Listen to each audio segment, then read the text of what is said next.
the sexual reproduction, which requires two parents to produce an offspring, no? So today we will discuss asexual reproduction, no? From the word asexual, no, from the letter A on the prefix, no, from the word asexual, it means absence. Okay, wala, kulang, no, walang two parent, no? So it only requires one parent to produce new individual. So, okay. So here are the objectives for today. Describe the different types of asexual reproduction. Okay? So merong different types sila. Naglalaro si Manansala. Sir, pinahawak lang sa akin, sir. Okay.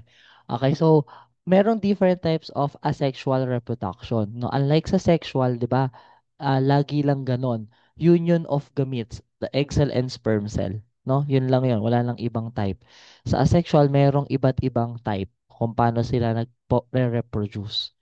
Okay? Then identify the reproduction process of organisms and appreciate the importance of asexual reproduction. No? Bakit mahalaga yung asexual reproduction? So let's have first the visible thinking routine. Naka-record ba ako? Okay. Visible thinking routine. What do you see on the image? On the screen? Ano pong nakikita nyo? Halaman. O, anong meron sa halaman? Batsaw.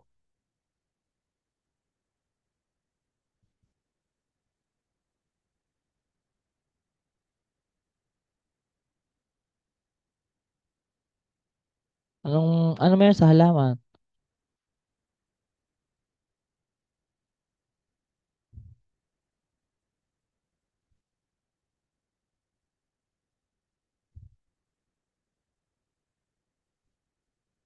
Ano meron sa halaman? Halaman lang o anong na-observe nyo?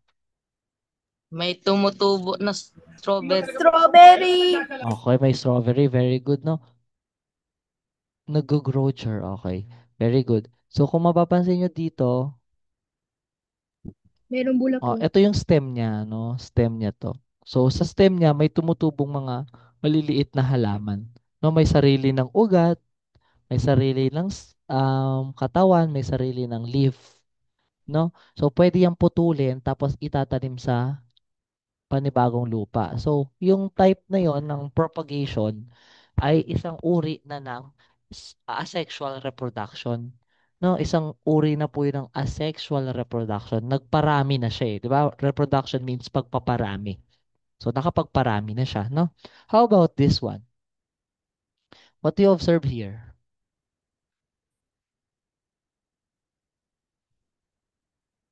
Nagmumultiply. Okay, very good. Nagmo-multiply or nagre-reproduce sila, no? How about their appearance, the shape, the number of hairs?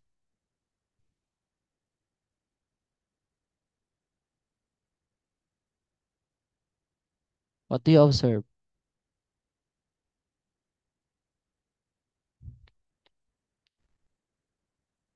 Nasa si Asne? Oh, nasa si Asne, ba't wala siya? Hindi siya nagsasalita.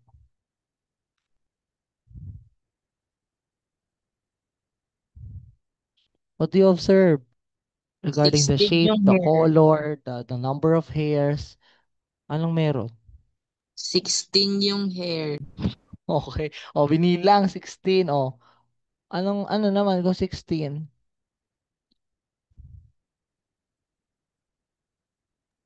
Identical, sir. Very good. They are identical. No? Kung 16 yung, oh, very good. 16 yung hair nito. Okay? So, yung naging offspring niya, 16 din to. 16 din ba to, Bachaw? Tsaka to, tig 16 sila. Opo. Okay? 'Di ba? Pareho ng kulay, pareho ng itsura, no? So, ganun po ang idea in asexual reproduction. They are clone. Para silang Xerox copy, no? Clone. Kinlone sila from the parent to the offspring, to the new individual. Okay? Does it make you wonder why some organisms reproduce sexually? and some asexually. No? And what are the disadvantages or advantages of the different types from another? Naisip nyo ba, ba't yung mga ibon nangingitlog? Yung mga tao nanganganak? Yung mga ibang organism, hindi sila nangingitlog, nanganganak? Okay? So why do you think so? Bakit ganun? Bakit ganun yung reproduction ng organisms? Iba-iba. Okay, anyone? Wait lang. If you have answer, um, raise your hand.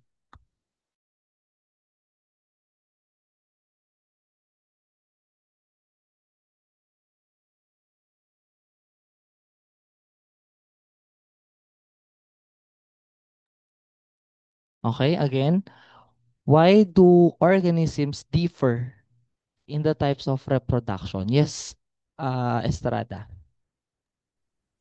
Survival. Ano po? Survival. Okay, that's the purpose of reproduction, for their survival. But what drives their ability to differ from one another? Bakit iba-iba sila?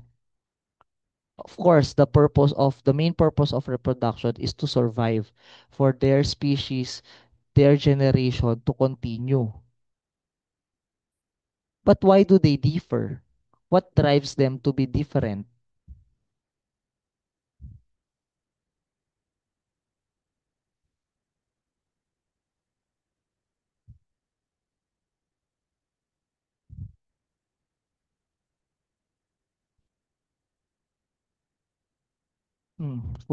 What makes them different?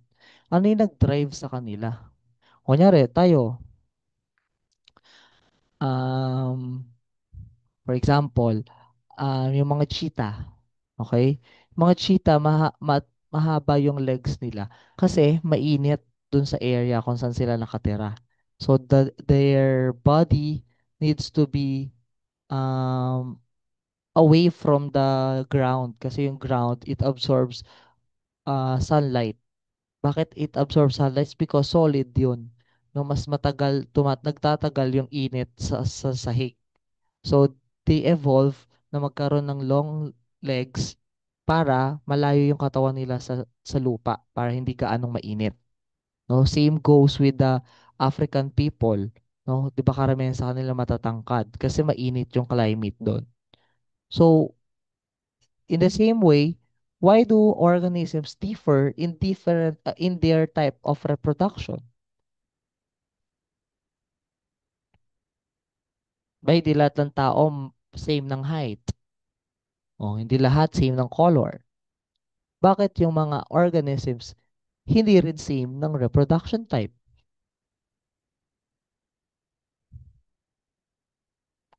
Sige, si Go muna. Si Go, then followed by Asne. Then Kagas. Sige, go. Go. Go, go. Dahil sa environment, Ano pong meron sa environment? Very good. It's because of the environment. Why? Or how? How does environment affect the organisms?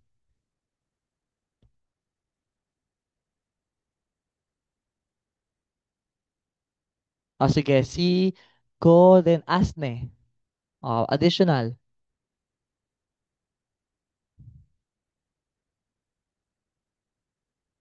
Wala siya.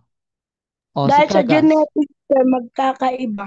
Okay, very good also because of the genetics, no? Yung genetics, nabago na siya because of the environment na sinagot ni Go. Very good. How about Kagas? Kasi namana mo na eh. Halimbawa, yung nanay mo, okay, lumipat na ng ibang bansa, nag-adapt na yung katawan niya doon. Ikaw din, yung ipapanganak niya, na gano'n na, may gano'n na ring traits, no? Yun na yung genetics. No? Pero unang-una yung environment. Sige, Kagas. Their complexity and their genetic diversity. Anong ibig sabihin nun? Reproduction is faster and O, their reproduction is faster. Hmm. Bakit And nga? Why do they need to have a reproduction process na mabilis?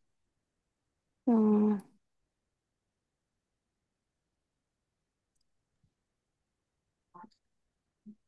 I want it, it, I want your answer to be on your own words. Kahit Tagalog. In your own explanation, in your own understanding.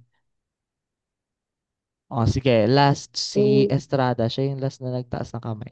Yes, Kagas, may dadagdag ka pa? they change environment. Okay, ayun nga, they change in environment. Anong meron ba sa environment? Oh, sige, Estrada. Last na siya. Siya yung last na nagtaas ng kamay. Sir, nakalimutan ko yung sasabihin ko midway. Okay. Very good, no? Kagas, Asne, and Go. No? It's because of the environment factor. No? Of course, the organisms need to adapt to changes on their environment. Kailangan nilang mag-adapt. No? Kailangan nilang sundan kung ano yung mga kailangan nilang pagbabago sa katawan nila. Examples. To formally begin, asexual reproduction is the formation of new individuals from the cells of the single parent. So let's emphasize on the single parent. The A in asexual means absence. Okay? Yung A sa harapan ng asexual, absence ibig sabihin nun, no? They don't need partners to propagate, to reproduce. No? So examples, yung potato, okay? They could grow buds. 'Di ba? Yung potato minsan parang naggi-green. May green na maliit na dahon, no? Pwede yun kunin, itanim, potato plant yon. Gano'n rin sa ginger. 'Di ba nakita niyo yung mga ginger na may green na pausbong? So those are the sprouts or the rhizome of the ginger. Pwede po yun itanim. Okay? So meron rin mga mushroom. They produce spores, no, para yun yung buto nila, yung spores, no? So meron rin ditong planaria, yeast, and starfish, no, that conduct different types of asexual reproduction. For example, sa starfish, pag naputol yung isang paa ng starfish, o yung arm ng starfish, it could grow to another starfish. Okay? So, ganun po si asexual reproduction. So, examples, no, different types of asexual reproduction. First is the binary fission. Okay, when you say binary fission, from the word binary, it means two, dalawa. And from the word fission, it means to separate. 'Di ba? Pag fusion, magsasama. Union, pag fusion. Pag fission, maghihiwalay. So maghihiwalay sila and it will produce two organisms. Okay? So it is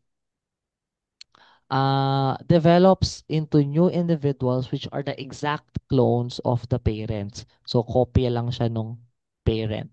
No? Common examples are bacterial species. So, yung mga bacteria, ganyan po sila magparami. And protozoans like amoeba and paramecium. So, di ba last time I have discussed plant and animal cell. Now, plant and animal cells are called eukaryotic cells. Eukaryotic cells, they have nucleus, and they are common in animals, plants, fungi, and some protists.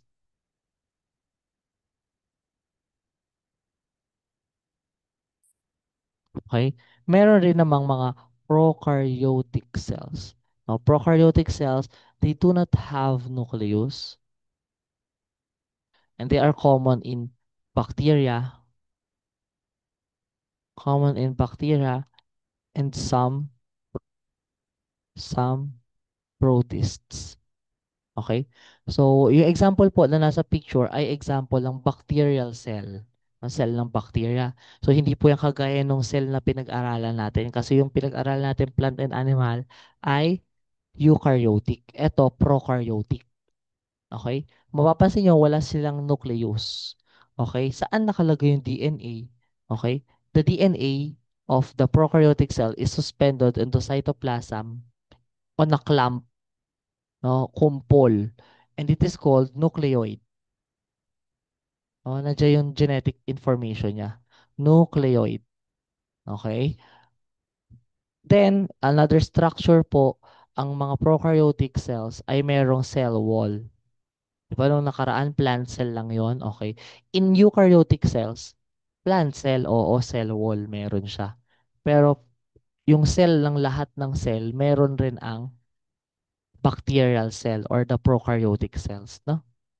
Okay. So, kagaya ng nangyari sa cell division na diniscuss ko sa inyo, no, para sila magparami, the DNA will replicate. No? Madodoble yung DNA nila. No? From the parent. Parent lang. Okay? Parent lang. No? So, pag nagparami siya, dalawa na yung DNA niya, hindi pwedeng, dalawang kopya na. Hindi pwedeng dalawang kopya yung nasa isang cell. No? So, what will happen ay mahihiwalay siya. Magiging isang cell, then another cell. Hindi po pwedeng dalawa yung uri, yung kopya ng DNA niya sa isang cell. Okay? Then it will produce a new organism. No? From isa, naging dalawa sila. Okay? So, ganun po ang binary fission. Kaya dalawa from the word binary. No? So, dalawa. Fission, naghiwalay. Okay? So, examples, ganito po yung mga itsura ng mga examples on real life under the microscope. No? The amoeba and the bacteria. Okay, sa amoeba, o kung makikita nyo, ito yung process, naghihiwalay sila. No?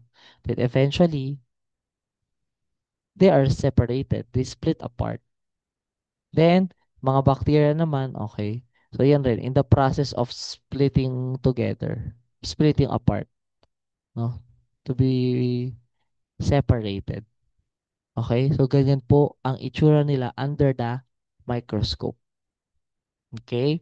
So, next type of, aside from binary fission, no, we have the next type of asexual reproduction, which is the formation of the buds or the budding. No? So, formation of buds, no, um, unlike binary fission na kailangang mahati, no, si budding, si formation of bud, no, it will form a lump. Magkakabukol siya. Okay, nagkabukol. Then, it will sprout. It will grow into another organism. No, pero syempre, same species. Okay, so, eto example to ay hydra. This is an animal. Okay, so yung hydra nagkaroon ng maliit sa gilid. Then eventually it will enlarge and it will split from the parent. Parang may biglang umusbong. 'Di ba? Magkaiba sila ng binary fission. Binary fission nahati. Siya may umusbong sa kanya. Naintindihan po? Heart react pag naintindihan.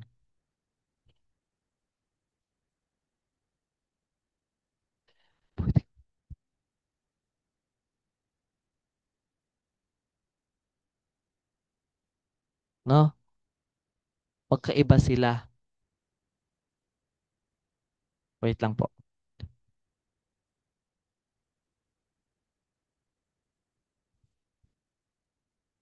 Wait lang ah.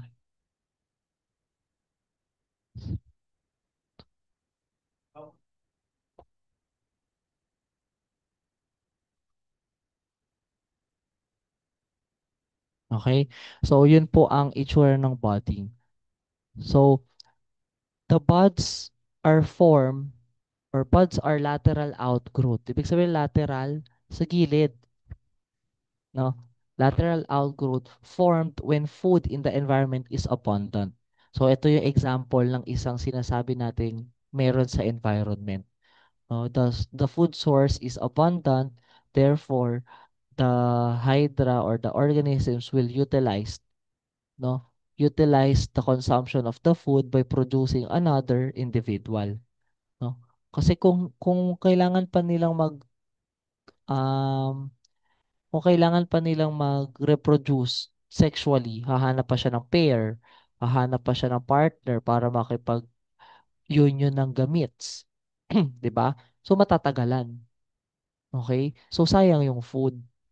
No? Example, itong hydra, they live underwater para silang kamag-anak ng mga corals, maliliit lang sila. They feed on planktons. Okay, yung planktons wala yung buhay. No, they are being drifted by the current. No, tinatangay lang sila ng alon. So there were time of the day or time of the year na madaming plankton kasi natangay ng alon. So on that particular time or season, no, this hydra um will reproduce. Susulitin nila yung time na makakain sila, no? Kasi kung hindi nila gagawin yun, for example, yung isang hydra busog na, who will consume the food? Who will consume and use the source? 'Di ba? So instead, yun yung drive nila sa environment, no, magparami. At ayun yung sinasabi ko kanina, bakit kailangan nila mabilis magparami? Because those changes in the environment also happen fast pace, no, mabilisan, immediately, spontaneous, dire-diretso, no? So kailangan sila din maka-adapt. Kasi kung magbubuntis pa sila, it will take weeks pa or days. Oh, paano yun? Eh di nawala na yung mga plankton, natangay na ulit ng current. No? So they need to do it faster. Okay? Okay. Example ng mga formation of buds ay yung yeast. 'Di ba yung yeast sila yung ginagamit sa pagbe-bake. Okay? So yan, ganyan sila. Kailangan nila magparami agad kasi lalagay sila, 'di ba? Nire-rest sila for ilang minutes lang. Okay? So, lalagyan pa ng ng anong food nila ng mga yeast pag nagbe-bake, sugar. Okay, yun yung kakainin nila. So, 'di ba pag i-rest sila, they will the the dough will double in size, lumalaki. Yun yung nagpapaalsa, no? Kasi mabilisan, kailangan mabilisan. And yung hydra, yung example kanina, no? So si hydra, ito yung bud niya, tapos ito yung pinaka-parent. No, yung tentacles, it serves as their hands to grab the food that they need to eat. So, ganyan po siya. Ito, eventually, hihiwala ito. 'Di ba? It's a whole different process from the binary fission. Okay? Kasi sa binary, dalawa lang lagi. Sa hydra, pwedeng madami yung lumabas sa katawan niya na buds. Okay? So, ganun po siya. Next, no? Aside from binary fission and budding or formation of buds, we have the fragmentation.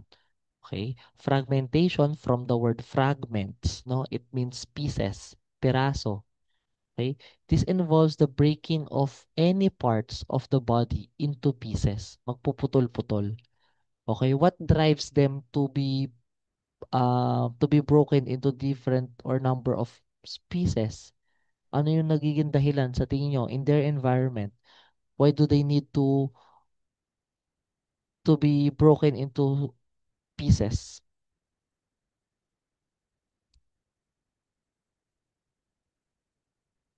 Yes, Estrada. To escape Okay, very predator. good. Yes, very good to escape predators, 'di ba? For example, yung buntot ng butiki. Oh, pero yung buntot hindi siya nagiging another butiki. Ganun yung fragmentation. Pwede siyang maging another organism. Isipin nyo yung butiki. They can reproduce through fragmentation, no? So yung buntot na iiwan niya, pwede yung maging another butiki. Ganun yung fragmentation. Okay, pero sa butiki, hindi siya nangyayari kasi nangingitlog sila. Reptiles sila eh. No, they are oviparous.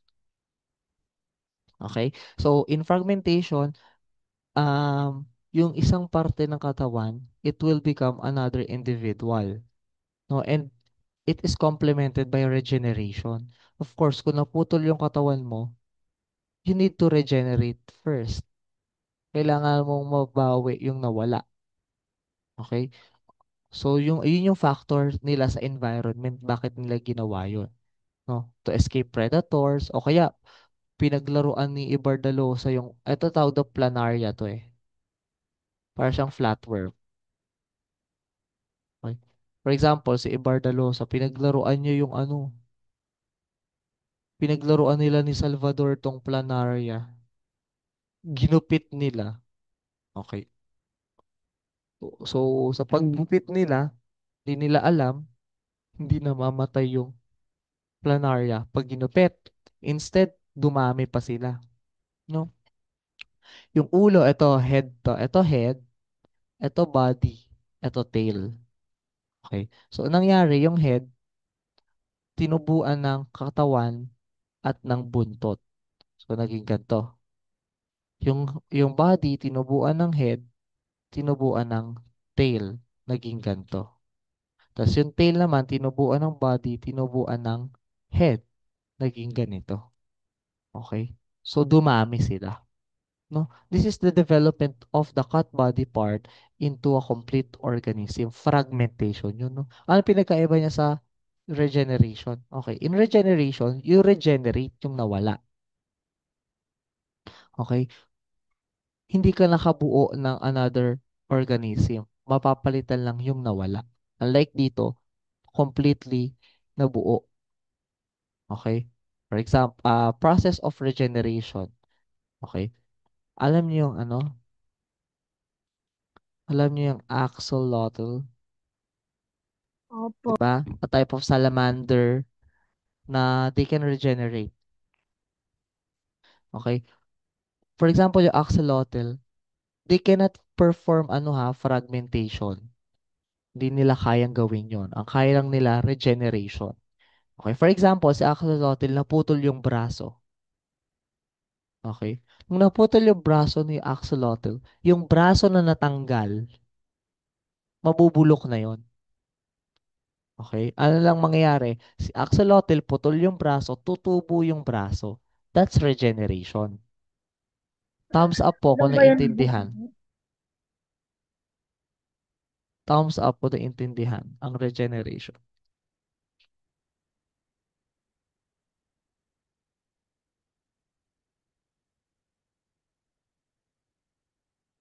Okay?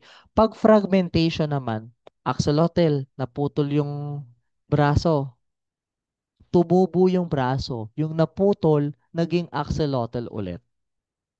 Okay? Yun yung pinagkaiba nila. Nag, naging another individual yung naputol. Naintindihan po? Naintindihan po? Okay. Opo. O, 'di ba magkaiba si fragmentation and regeneration. Pero si fragmentation hindi siya mangyayari kung hindi magre-regenerate.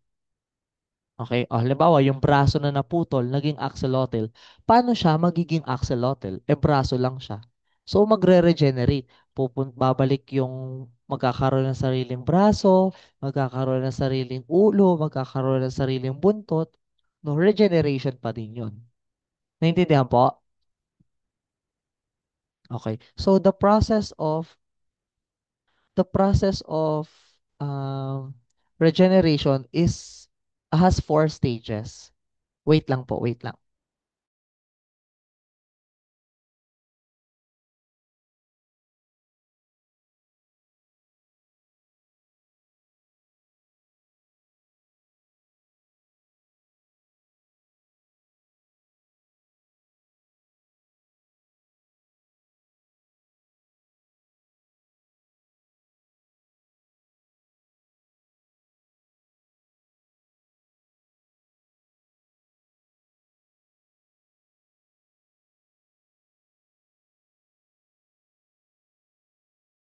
Okay? So merong 4 stages ang regeneration. So first is healing. The healing stage. Okay? For example, naputol ang kamay ni Estrada. magre-regenerate. O, kunyari naputol kami ng estrata. Magre-regenerate. Before mag-regenerate, bago tumubo yung naputol, it needs to be healed. Kailangan muna maghilo, di ba? So, kailangan mo na magsara ng sugat. No? So, that's the healing process. Next one, the merging of the nerves. No, for example, kamay na lang ni ano.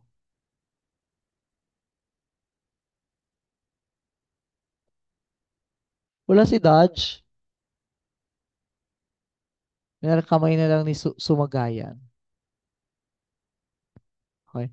Ito yung braso ni Sumagayan.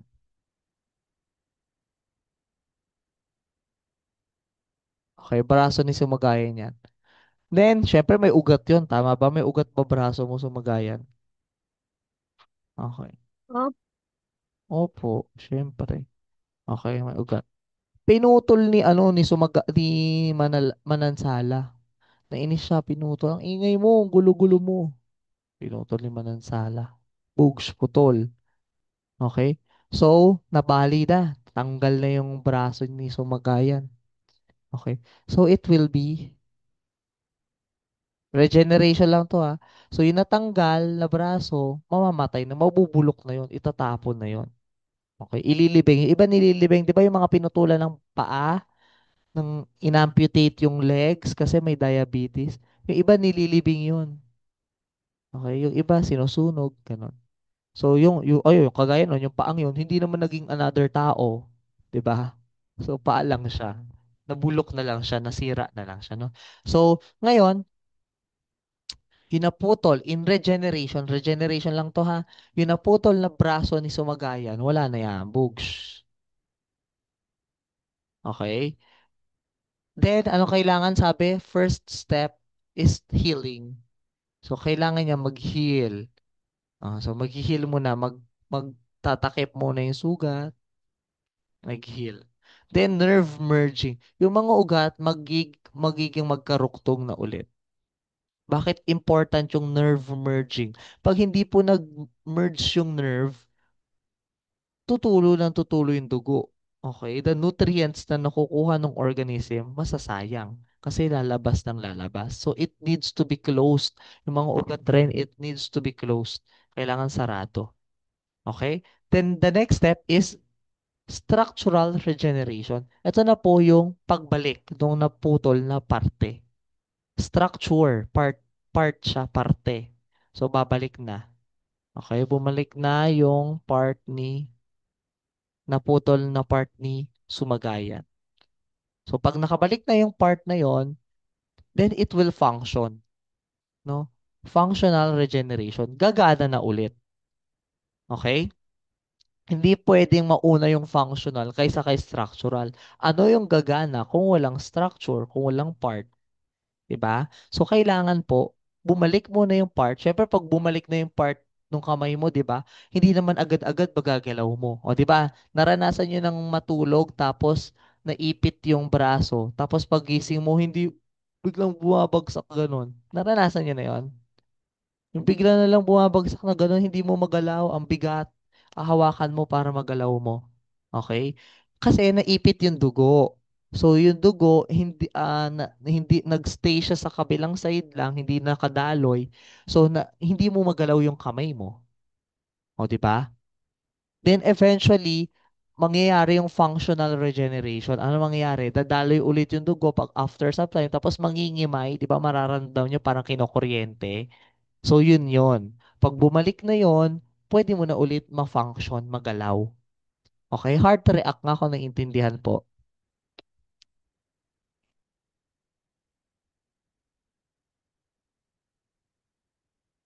Okay, very good. Ang dami. No, kayo talaga ang pinaka-active, Miriam. Halos lahat kayo naka-on cam. Yung iba, hindi naka-on cam eh. Okay, very good. No? So, ganun po ang regeneration. So, kung after regeneration, kung kaya ng organism na mag-fragmentation, tutubo yon into another organism. No? So, ganun po. Ang regeneration. So, ay, sorry. Stop. So next example po ng another examples ng regeneration ay ayan, algae or algae or mga corals, no? Yung mga lumot po na algae, hindi po sila plants ha. They are protists. Okay? Protist po sila, hindi sila plants. And the corals are animals. Animals po ang corals. So, ganun po sila magparami. No, mapuputol, tapos yung naputol, magiging another organism. No, another example, starfish. No, mga starfish po, yung five arms nila, pwede po yung maputol and it will grow into another starfish. Okay? So, ganun po. Naintindihan po ang fragmentation, ang pinagkaiba ng binary fission, budding or formation of buds, and fragmentation. Naintindihan po? Opo. Okay, very good. So, ano pa, iba yung coral sa coral reef, ha? Okay, iba yun. Sir, naglalaro ako. Wala, si Manansala di pala nakikinig. Sabi niya, pinahawak lang. Sir, yung kapatid ko yun, sir. Okay, so ganun po ang example ng fragmentation. So tomorrow, we will continue the discussion regarding these ones, spore formation and the vegetative propagation. Dalawa na lang po yung type, no, na pag-aaralan natin. Pero sa vegetative propagation, marami yan, anim yan sila. Excuse me, anim, okay? So merong rhizomes, merong runners, merong bulbs and tubers, and merong corms and plantlets, no? Marami po sila. Okay? Balik tayo dun sa question. Okay. What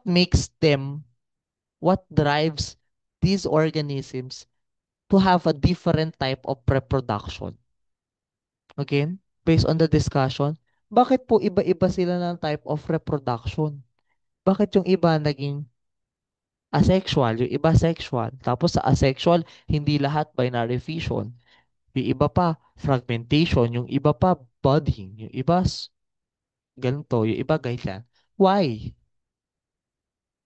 Bakit po? Anyone, based on our discussion,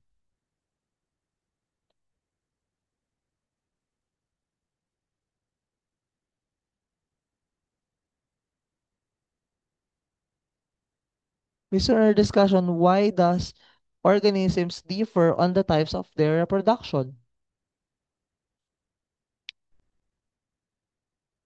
Anyone? So, Manansala. O, patunayan mong nakikinig ka talaga. Why do organisms differ from their type of reproduction? Sir, ano ulit yan? Sorry po. Again, why do organisms differ on their type of reproduction? Ano yung dahilan bakit iba-iba sila ng uri ng pagpre-reproduce? Kasi, sir, natawag doon. Kasi po may, ano yun, sir? Ano tawag? Mm.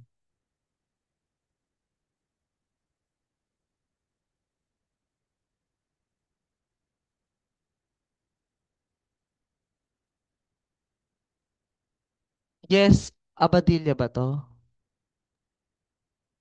Due to Oh, yes, Abadilya. conditions, sir.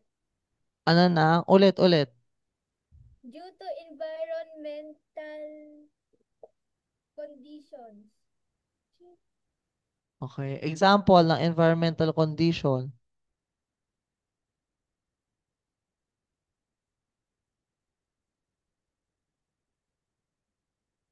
Oh, sige. Additional Abadilya. Very good. Manansala ba yun?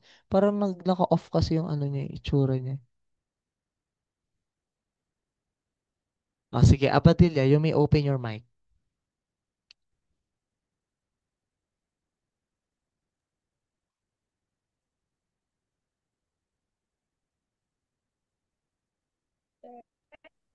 Rinig ako, Chen. Opo, yan, rinig. Example po, plant growth and yield. Ano po ano namang meron sa plant growth and yield? High temperatures can reduce seed yield and cause structural changes in reproductive. Mm. Yun lang. My question is, for example, why do organisms reproduce using binary fission? Why some reproduce through fragmentation? And why are others can reproduce sexually? Hmm. Why? Yes, Sumagayan. May answer si Sumagayan sa chat box. O sige, you give your insight here. On your mic. To adapt or survive to the environment and gain advantages or traits. For example, fragmentation. The advantages is when their body parts separate from each other, they can escape from predators by making another organism. Okay, very good. No, because their environment drives them. Pinipilit sila na ganun yung maging ah, adaptation nila. For example, yung mga animals living in the North Pole and South Pole, di ba malamig doon? Okay. So they evolve, they adapt. So ano nangyari? For example, the bears, polar bear, nagkaroon sila ng makapal na fur at makapal na mga taba to insulate their body temperature para hindi makalabas yung body temperature nila. 'Di ba pag body temperature natin mainit, no? Warm-blooded kasi. Okay? Another example, yung mga penguin, malamig doon. So ano kailangan gawin nila? They adapt. Nagkaroon sila ng makapal na balahibo.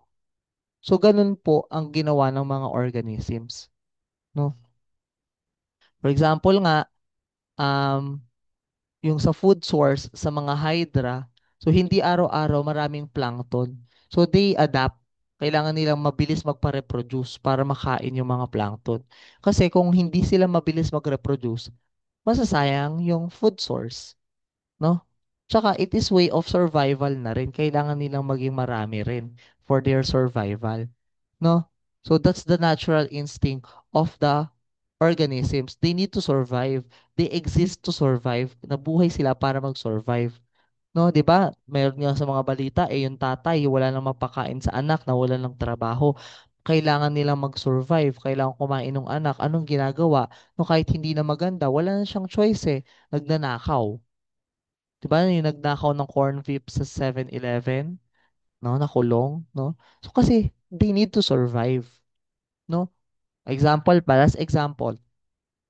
sa Haiti, merong part ng Haiti, yung sa ibang bansa sa Haiti, may part doon na poorest of the poor ang mga tao. Ibig sabihin, sobrang hirap, mahirap pa sa mahirap, mahirap pa sa daga. So, anong ginagawa nila? Wala silang pangkain. Anong ginagawa nila? Kumakain sila ng mud cookies, mud putik. Okay? Yung putik, lalagyan lang nila ng asin. Okay? Pag nilagyan nila ng asin, patutuyuin nila sa araw at kakainin na nila. No? Kasi they need to survive. Wala silang choice. Kailangan nilang mag-adapt. Kailangan nilang magbago para mag-fit sila doon sa environment.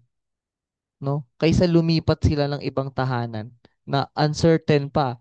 No? Paano kung kunyari, ibon ka, wala ka lang makain doon. No? Kunyari, ang kinakain mo mga fruits, pero you are a bird, kinakain mo fruits, naputol na yung mga puno, pero may malapit na tubig, no? So may mga insekto doon o kaya maliliit na isda. So wala kang choice, kakainin mo yun. Okay? Kaysa lumipat ka, pag lumipat ka ng area, mamaya makain ka pa ng predator. 'Di ba? May kumain pa sa'yo ahas, may kumain ng mas malaking ibon. So, mas malaki yung chance na mamatay ka doon. Unlike sa pagkain mo, pag try mo kumain ng ibang pagkain, 'di ba? Mas survive. Naintindihan po? So that's the rationale between the difference of the reproduction type of the different organisms. Okay? So tomorrow we will